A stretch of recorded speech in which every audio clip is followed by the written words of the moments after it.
यही हुआ कमट के साथ। छोटा भाई मंत्री हो गया तो छोटा भाई मंत्री हुआ, वो ईर्ष्या से झुलसता रहा। किसी राज्य कार्यवश मरुभूति को बाहर जाना पड़ा, पर मरुभूति की पत्नी घर में ही थी।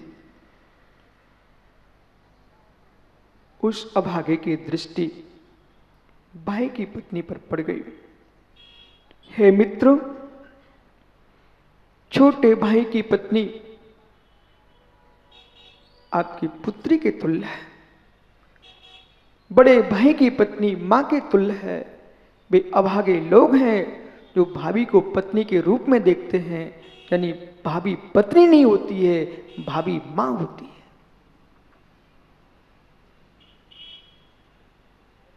अपने मित्र से कहता है कि जैसे भी हो मुझे अपने भाई की पत्नी चाहिए। हंस जो है मोती ही चुनेगा, काक मल पर ही बैठता है। हे मित्र, वक्र हृदयी को कौन समझाए? मुमुक्षु, सर्प के मुख में, डाढ़ में, कंठ में जहर होता है और बिच्छू के डंक में जहर होता है, पर दुष्ट के सर्वांग में जहर होता है।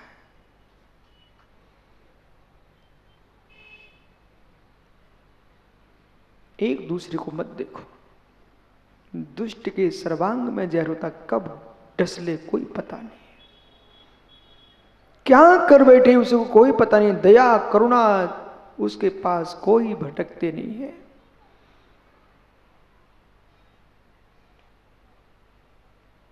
मित्रों, ऐसे लोगों के मित्र मत बनना जो कुमार पर ले जाए। बिना मित्र बने जी लेना, और मित्र बना सको तो ऐसे लोगों को बनाना जो मोक्ष मार्ग पर चले और चलाने का आपको सम्यक सोच है। मित्र ने बहुत समझाया उसको, पर राग कितना खोटा होता है, राग कितना खोटा होता है। मित्रों, कौवे को रात्रि में दिखाई नहीं देता, युवाओं, कौवे को रात्रि में दिखाई नहीं देता, उल्लू को दिन में दिखाई नहीं देता है, पर कामी पुरुष को ना दिन में दिखता ना रात्रि में दिखता है। विश्वासक चित्ता नाम गुणा को निशति न मानुष्यम न देवस्यम ना भी जाता सत्यभाव। जो काम से पीड़ित पुरुष है उसके पास न धर्म है, न सत्य है, न दैवत्व है, न मनुष्यत्व है, सारे गुण उसके विलीन हो जाते हैं। वो मित्र फुसला करके मरुभूति की पत्नी को, कमट को सौंप देता है। उस अभागे ने शीलवंती के शील का विघात कर दिया। सम्राट अरविंद ने काला मुख करके गधे पर बिठाल करके नगर से बाहर निकला दिया। जब मरुभूति वापिस आया और अपने भाई के बारे में सोचता है, पर उसने क्या किया? भैया भैया ढोंग से बच के रहना, भैया ढोंग से बच के रहना। आज जगत में तुम्हारे द्वारे पर भी आकर कोई भीख मांगने आता है, वो मालूम क्या बोलता? पारस, नहीं देगा तो मैं भस्म कर दूंगा। ओहो हो, तुम कितने भीरू हो। अरे डरो तो पापों से डरो, ये ढोंगियों से डरने की आवश्यकता नहीं है। जब जय कुमार भैया दादा सोहन लाल जी कहे कि मैं भस्म कर दूंगा, तो तू ये कहना ज्ञानी, यदि मेरा परघात नाम कर्म का उदय होगा तो ही मैं भस्म हो पाऊंगा। तू कल कर तो अभी कर दे, लेकिन तेरे भस्म के कारण मैं अपनी श्रद्धा को भस्म नहीं कर सकता। यदि 1000 सिर का देवता, 1000 सिर का देवता यहां आके गोयल जी खड़ा हो जाए और आपसे कहे कि ज्ञानी मुझे नमस्कार कर, या तू मुझे नमस्कार नहीं करेगा तो मैं तुझे भस्म कर दूंगा, तो तू क्या करेगा?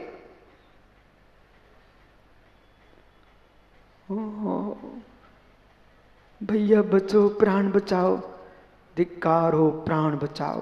तू तो उससे ये कहना ज्ञानी देर क्यों कर रहा, अभी कर।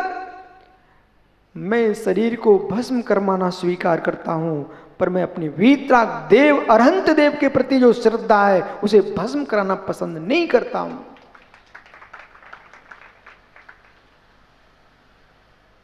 नहीं झुकूंगा, नहीं झुकूंगा। चत्तां शरणं पवज्जामि, अरहन्ते शरणं पवज्जामि, सिद्धे शरणं पवज्जामि, शाहो शरणं पवज्जामि, केवली प्रत्यो धम्मं शरणं पवज्जामि। इसके अलावा किसी की शरण में जाने वाला नहीं हूं। और कोई मेरा शरण है तो निश्चय निश्चय डी अप्पा शरणं पवज्जामि, निज ध्रुव भगवान आत्मा की शरण में जाता।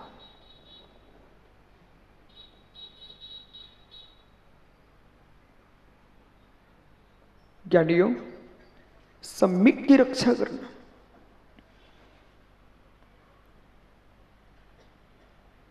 श्राप दे दूंगा, पवन तू भस्म हो जाएगा। हे मित्र, तुम मेरी बात नहीं मानोगे तो ऐसा हो जाएगा। एक कलयुग है, कलयुग। इतनी तपस्या तुम्हारे पास नहीं है तुम्हारी श्राप में लग पाए, मैं गारंटी से कहता। कोई के पास इतनी साधना नहीं है जिनकी श्राप वरदान लगते हों, और श्राप वरदान लगने लग गए मित्र सर्वथा, तो फिर मेरे कर्म सिद्धांत का क्या होगा? हमने जो कर्म किया है, यदि मेरा अशुभ कर्म का उदय होगा तो ही कुछ कोई कर पाएगा। मित्र, धन्य कुमार से पूछो, प्रद्युमन कुमार से पूछो, जिनको ज्ञानियों भाइयों ने कहां कहां नहीं पटका, बेंतरों के घर में ही पटक दिया, पर सोच रहे तब तो बेंतर इनको खत्म कर देंगे। और देव वो बेंतर थे ना, बेबी थाल भर के मोतियों के ला करके उनको सौंपते, भाई ये तुम्हारी वस्तु स्वीकार करो। जब पुण्य उदय आता है तो शमशान घाट पर भी यानी माला डालने वाले मिल जाते हैं, और पुण्य जब नहीं होता है तो महलों में भी तलवार से मारने वाले मिल जाते हैं।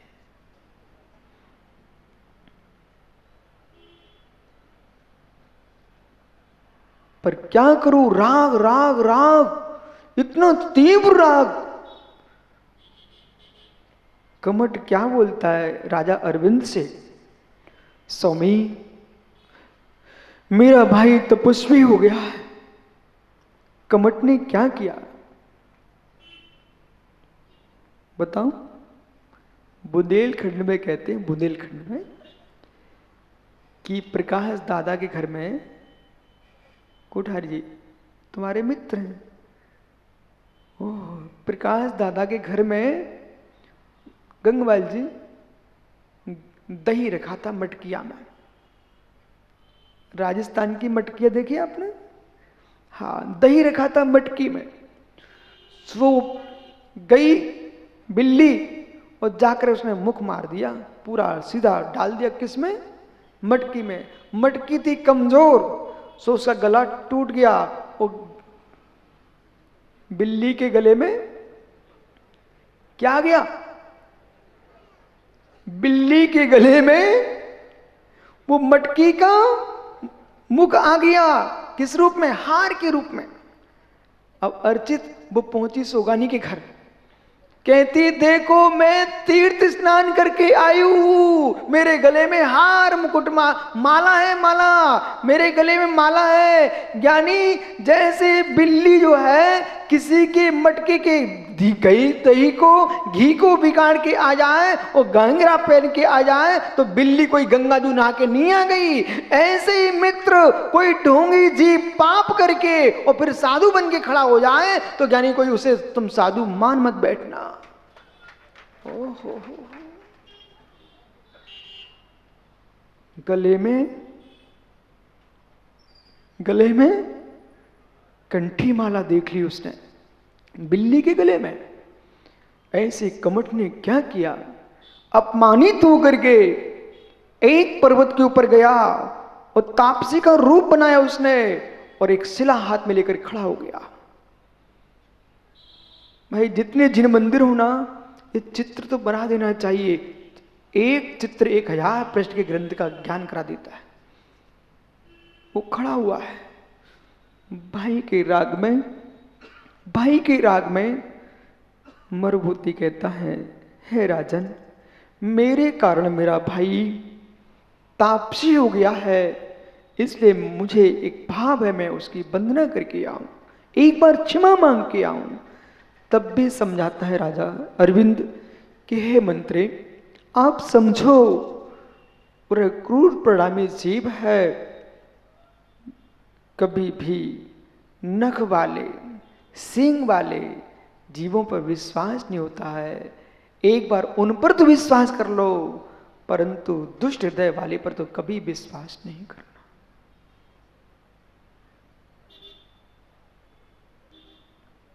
फिर भी जब अलंग शक्तिर्भवतो विधेयम, जीव की भवितव्यता विकृत हो जाती है, तो फिर कोई समझ उसकी समझ में नहीं आती है। वैदिक शास्त्रों में लिखा है, इधर देखना, निश्रूयते नान पूर्व दृश्या हे मयि कुरंगी तथापि रामा रघुनंदनश्च विनाश काले विपरीत बुद्धि।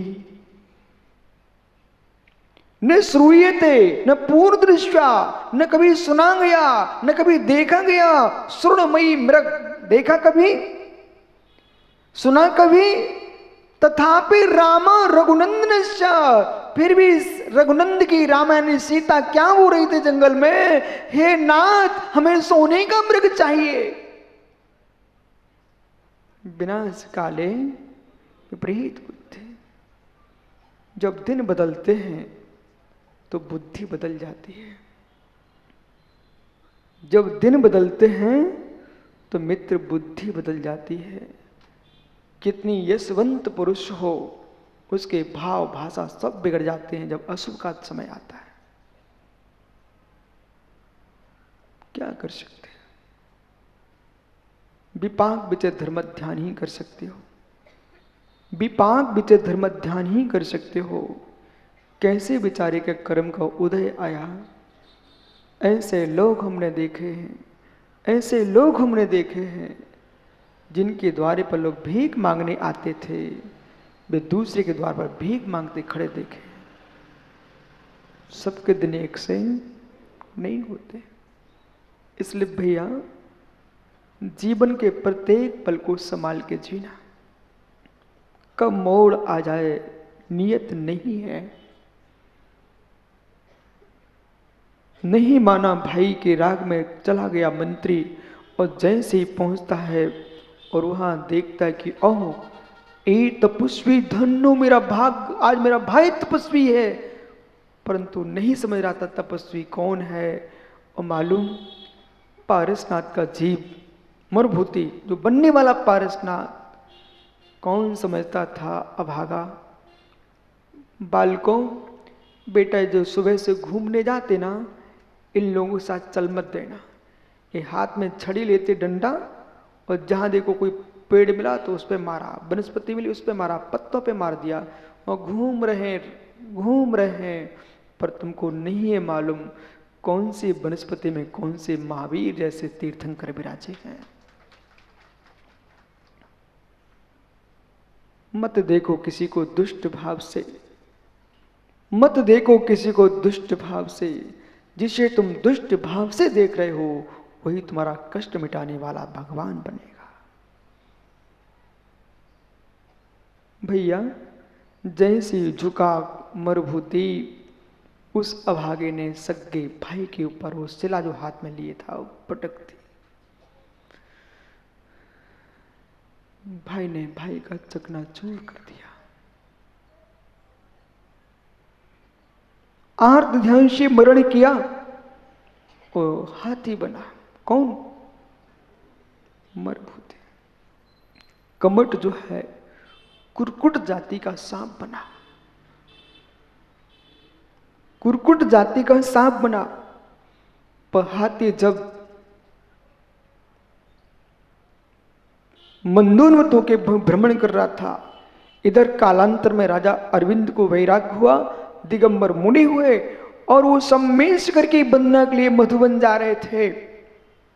मार्ग में, मधुबन के मार्ग में ये हाथी जो था ये विचरण कर रहा था। उधर मुनिराज अरविंद ध्यानस्थ थे।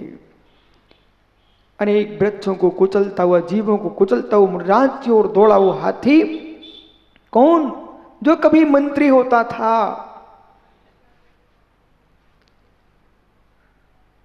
मुनिराज को देखते ही सत्य है, सत्य है, साधु पुरुष किसी को प्रभावित करते नहीं, साधु किसी से प्रभावित होते नहीं, पर साधु के पास आए बिना व्यक्ति प्रभावित हुए बिना रहता नहीं। जो साधु पुरुष होगा,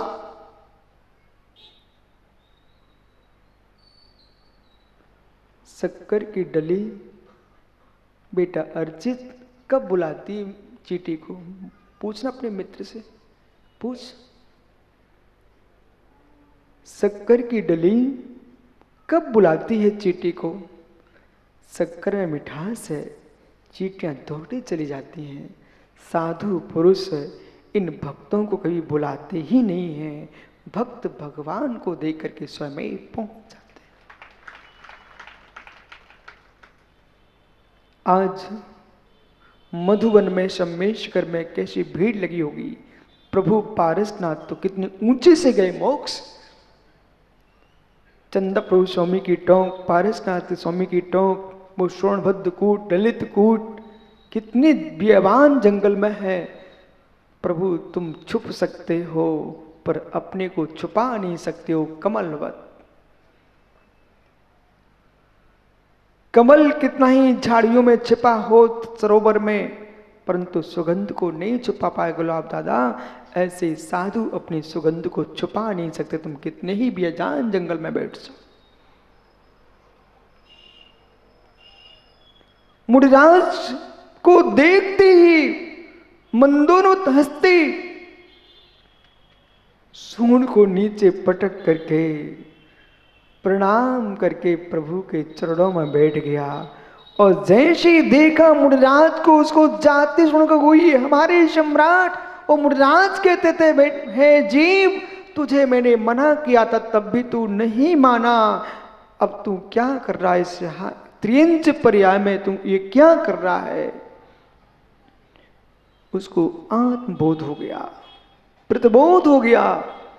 और मित्र, हाथी हाथी देह से रहा, हाथी हाथी देह से रहा, देही उसका देशव्रती बन गया।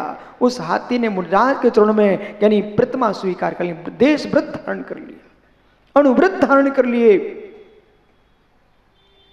पारस कहना है सारे जगत के मुमुक्षुओं से, धन्य वो हाथी जो अपने अनव्रतों को कैसे पार रहा था। अष्टमी चतुर्दशी को भोला हरी नहीं खाता था वो हाथी। आज तो बेचारे ना चौथ देखे ना चतुर्दशी, पशुओं जैसे चल रहे हैं सब। ओहो, वो हरी नहीं खा रहा था, पानी पीता था फूंक फूंक के। इतना कमजोर हो गया। सत्य है, देह को सजाओगे तो आत्मा कमजोर होगी, और आत्मा को सजाओगे तो देह तो कमजोर होगी। देह को देखेगा